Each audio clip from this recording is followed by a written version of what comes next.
اپنے خطوں میں اس کا تذکرہ کرتے ہیں۔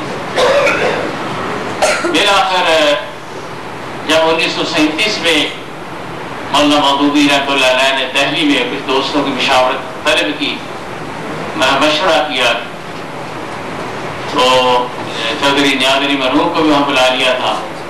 اس کے بعد چودھری نیاز علی نے انہیں اپنی جگہ دکھائی، پہلے علامہ اقبال رحمۃ اللہ علیہ کے پاس سارے لوگ گئے، وہاں مشاورت ہوئی، اور اس کے نتیجے میں پھر مولانا مودودی رحمۃ اللہ علیہ کو ان لوگوں نے کہا کہ آپ یہاں آ کے تو سنبھالیں۔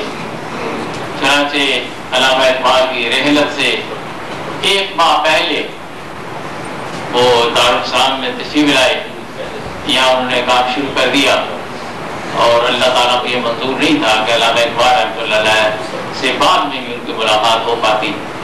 آپ نے مرحلے پہ مولانا مرحوم جو تعزیتی خط لکھا ہے اس میں کہا کہ مجھے اصل میں جو پنجاب میں جی چیز کھینچ کے لائی تھی وہ علامہ اقبال رحمۃ اللہ علیہ ایک لحاظ سے سہارا تھا۔ انگریزی بعد میں انہوں نے لکھا کہ اگر اللہ تعالیٰ کو یہ منظور ہے کہ وہ سہارا جاتا رہے تو اللہ تو زندہ و جاوید ہے، اس کو یہی منظور ہے، تو پھر میں وہ کام کروں گا جس کے لیے میں یہاں آیا۔ یہ پس منظر ہے۔ اور وہاں پہ بعد ازاں سن 41 میں لاہور میں جج باسلم کی قید ہوئی ہے، پھر دارالسلام کو دوبارہ مرکز بنایا ہے، اور سن 1944 میں کچھ 40 کے لگ بھگ پورے ہندوستان سے اہل علم کو بنایا، تعلیم سے تعلق رکھنے والے لوگوں کو۔ پہلے ایک سوال نامہ جاری کیا ہے اور اس پہ تجاویز مانگی ہے، وہ تجاویز بھی آئی ہے، اور پھر یہ ہے کہ انہوں نے جو لوگ دلچسپی رکھتے تھے ان کو دعوت دی ہے۔ 40-42 افراد جو ہے 3 دن تک غور و خوض کرنے کے بعد انہوں نے نظام تعلیم کے حوالے سے تجاویز دی۔ خاص طور پر کہا کہ ایک اقامتی درسگاہ کا ہم آغاز کرتے ہیں، اقامتی درسگاہ، رہائش جس میں بچے رہیں اور ان کی تعلیم و تربیت ہو۔ ساری تفصیلات مولانا مودودی رحمۃ اللہ علیہ کتاب جو تعلیمات، اب اس میں اس کا انگلش ترجمہ بھی آ گیا ہے، تو اس کے اندر ساری تفصیلات جو دی ہوئی ہیں۔ یہ دراصل اسی کی ہم نے یہ کوشش کی۔ یہ اسکول پہلے سے قائم تھا، 1965 میں غالب کی عمارات وغیرہ بنی ہیں، ہاسٹل تھا، بے شمار لوگوں نے یہاں سے استفادہ کیا ہے۔ 69 میں یہ اسکول شروع ہوا، اور سرگودا نوین کا پرائیویٹ سیکٹر میں بہترین اسکول تھا۔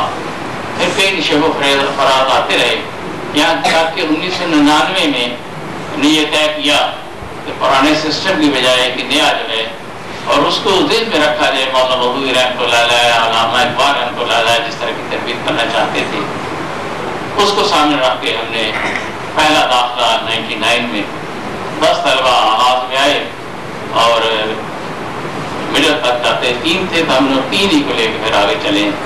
ان کا ذکر ہوا ہے، 2 جو ہے وہ ترکی میں ترکی زبان سیکھ رہے ہیں، بی اے میں اپنے کالج میں فرسٹ اور سیکنڈ آئے ہیں، تیسرے نے اپلائی نہیں کیا تھا اس لیے تیسرا ترکی میں نہیں گیا، وہ یہیں پہ ہیں۔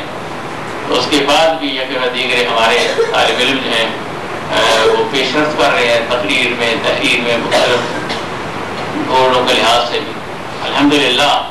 اصل مقصد جو ہے وہ یہ ہے کہ قرآن مجید کو سمجھا جائے اور قرآن کی روشنی میں ہی دنیا کو دیکھا جائے۔ ہمارے لیے ظاہر بہت سی مشکلات ہیں، دنیا ایک اور رخ پہ چل رہی ہے اور ایک اور انداز میں اس کے اہداف ہیں۔ ہمیں ایک لحاظ سے ہم سب نے یہ کار انبیاء ہے، انبیاء علیہ السلام اور خاص طور نبی کریم صلی اللہ علیہ وسلم نے جس مشن کو اپنے سامنے رکھا تھا، اسی نہج پہ خاص طور پہ قرآن و حدیث کے اندر رسوخ پیدا کرنا، اور اس کا مطلب بنیادیں بنا لینا۔ یعنی اسکول لیول پہ 6 سے 8ویں تک ہم وہ فارسی بھی پڑھاتے ہیں، عربی بھی پڑھاتے ہیں۔ قرآن مجید کا پیریڈ ہر روز ہمارا فجر کے بعد 1 گھنٹے کا ہوتا ہے، 1 گھنٹے کا مغرب کے بعد ہوتا ہے۔ 6ویں تک طلبہ جو ہے وہ عام طور پہ تلاوت، ناظرات، تجوید کے ساتھ اور اس طرح سے جو حفظ کیا ہے یا مزید حفظ کرتے ہیں، لیکن 7ویں سے ہم ترجمہ قرآن شروع کرتے ہیں۔ ہر روز ہمارے 1 گھنٹے کی کلاس ہوتی ہے، ہر کلاس ایک استاد جو ہے، الحمدللہ ہمارے پاس اساتذہ کی ایسی ٹیم ہے جو عربی میں بھی اچھی مہارت رکھتے ہیں، قرآن مجید ہے بھی ان کی نگاہ ہے. اس طرح سے 7ویں 8ویں 9ویں 10ویں میں بھی جا کر ہم عربی ہی کو اپنا ذریعہ سمجھتے ہیں. تو اس لیے عربی 9ویں 10ویں میں بھی کرتے ہیں، اور ہم سمجھتے ہیں کہ عربی اور انگلش کی آہستہ دور کی زبان ہے. ہم چاہیں نہ چاہیں بہرحال وہ اس وقت دنیا میں جانی جاتی ہے، اس لیے ان دونوں پہ خاص طور پہ مہارت کی ہم کوششیں کر رہے ہیں. الحمدللہ اس بار داخلے کے لحاظ سے بھی اس میں آدھے سے زیادہ طلبہ جو ہیں اس سال داخل ہوئے ہیں. 40 سے زیادہ طلبہ جو ہیں اس سال داخل ہوئے ہیں. اور ٹیم کے لحاظ سے بھی یسر حمید صاحب میرے سامنے بیٹھے ہوئے ہیں، یہ ماشاءاللہ ان کا اضافہ ہوا ہے. عبدالواحد صاحب بیٹھے ہیں، بہت محنت کی ہے 9ویں کلاس کی تیاری کروانے میں. اور اس طرح سے خود جاوید اقبال صاحب ایم اے ایجوکیشن یہ ذمہ داری پرنسپل کی ذمہ داریاں نبھا رہے ہیں.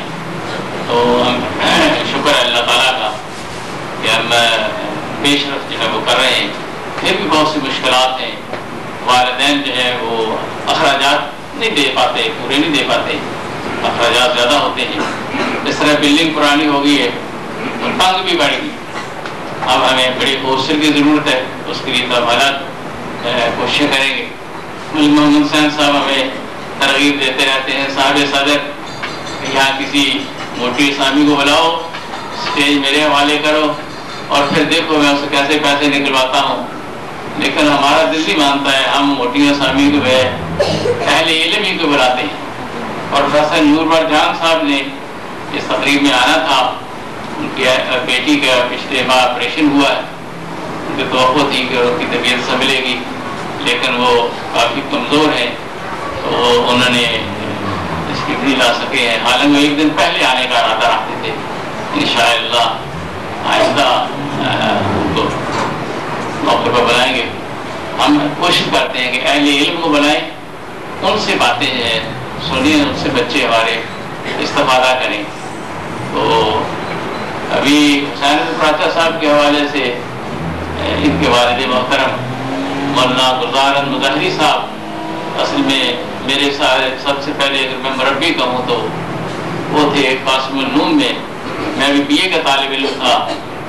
اور ابھی یہ قاسم النوم کرایہ کی کوٹھی میں چلتا تھا جب مجھے انہوں نے وہاں معلم رکھا اور پھر میری سرپرستی کی، ہیڈ ماسٹر بنا دیا.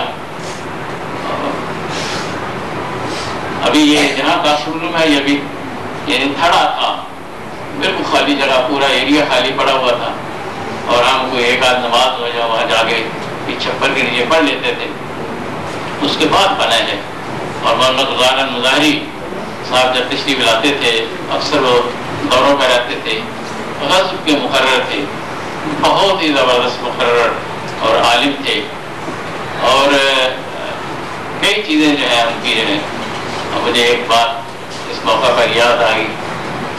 پیچھے جو نہر کی سائڈ پہ جگہ ہموار کر کے کھیلوں کے لیے جگہ بنائی تھی، کبڈی بچے کھیل رہے تھے، تو مولانا تشریف لے آئے. کہنے لگے ماسٹر صاحب، ماسٹر کہتے ہیں ماسٹر عطا اللہ آپ بھی آئے. ایک ٹیم میں ہو گیا اور ایک میں مولانا. اور مولانا نے جب وہ پنجابی میں سمجھ زیادہ مزہ آئے گا. مولانا نے جب کبڈی پائی میں ان کو پکڑنے کے لیے میں فرنٹ واسطے لے کے گیا. مولانا ذرا موٹے انہوں نے دوڑے، میرے ہاتھ سے نہیں سی آ رہے. میں سوچا کہ میں مولانا کو میں پکڑا یعنی جو چھٹا لگا اور ڈگ پہ میں اس کو قابو کر لیا. اس طرح مولانا دیا. اور مولانا گلزار مظاہر صاحب کی کتابیں تو ماشاء اللہ تھا، پابندیاں لگی ہوئی تھیں. ان کی کتابیں ایک قاسم ان کی لائبریری میں تھیں. وہ ساری تقریباً میں نے چھٹیوں کے 2 مہینے خاص طور پہ لگائی. اور میں تھا اور وہ کتابیں تھیں جو میں نے اس وقت پڑھی ہیں، وہی پڑھی ہوئی کام دے رہی. تو مظاہری صاحب نے سرپرستی کی. پھر میں مزید تعلیم کے لیے لاہور چلا گیا. فرید پراچا صاحب ان کے بھائی جو ہیں وہ میرے قاسم النوم کے 7ویں جماعت کے شاگرد ہیں. حاجی عبدالغنی صاحب بھی بیٹھے ہوں گے، وہ بھی اسی دور کے میرے شاگرد ہیں. اس لحاظ سے میں اگر یہ کہوں کہ سرگودا والوں نے خاص طور پر مولانا گلزار مظاہری صاحب اور قاسم النوم نے، یہ قاسم النوم ہی سے میں نے جو سیکھا تو مجھے خیال ہوا کہ یہ جدید قدیم جس طرح یہ ملا رہے ہیں کہ عربی فاضل کروایا جائے بی اے کروایا جائے، یہ نہیں، بالکل ایک ادارہ اپنا اوریجن ہونا چاہیے۔ حقیقت یہ ہے کہ اب بھی میں نہیں سمجھتا کہ ہمارا ادارہ ویسا ہے، ویسا جیسا ہونا چاہیے، جس کی سند اپنی ہو، سرٹیفکیٹ اپنا ہو، اہداف اپنے ہو، طرز تعلیم اپنا ہو، اور پھر مارکیٹ کو نہ دیکھے کہ مارکیٹ میں کیا ہوتا ہے، بلکہ وہ دیکھے کہ امت مسلمہ کے لیے کیسے لوگوں کو تیار کرنا ہے۔ اس کے لیے نہ شاید والدین تیار ہیں اور نہ ہی لوگ سوچ سکتے ہیں کہ ایسا بھی کوئی ادارہ ہو سکتا ہے۔ حالانکہ میں آج بھی اس کی ضرورت محسوس کرتا ہوں کہ ایسا ادارہ جس میں ہر چیز اپنے مقاصد کے مطابق، امت مسلمہ کی ضرورت کے مطابق وہ تیار کرے، وہ ماڈل بنے، اور پھر لوگ جو ہے وہ لوگ دیر سے آتے ہیں، جلدی نہیں آتے۔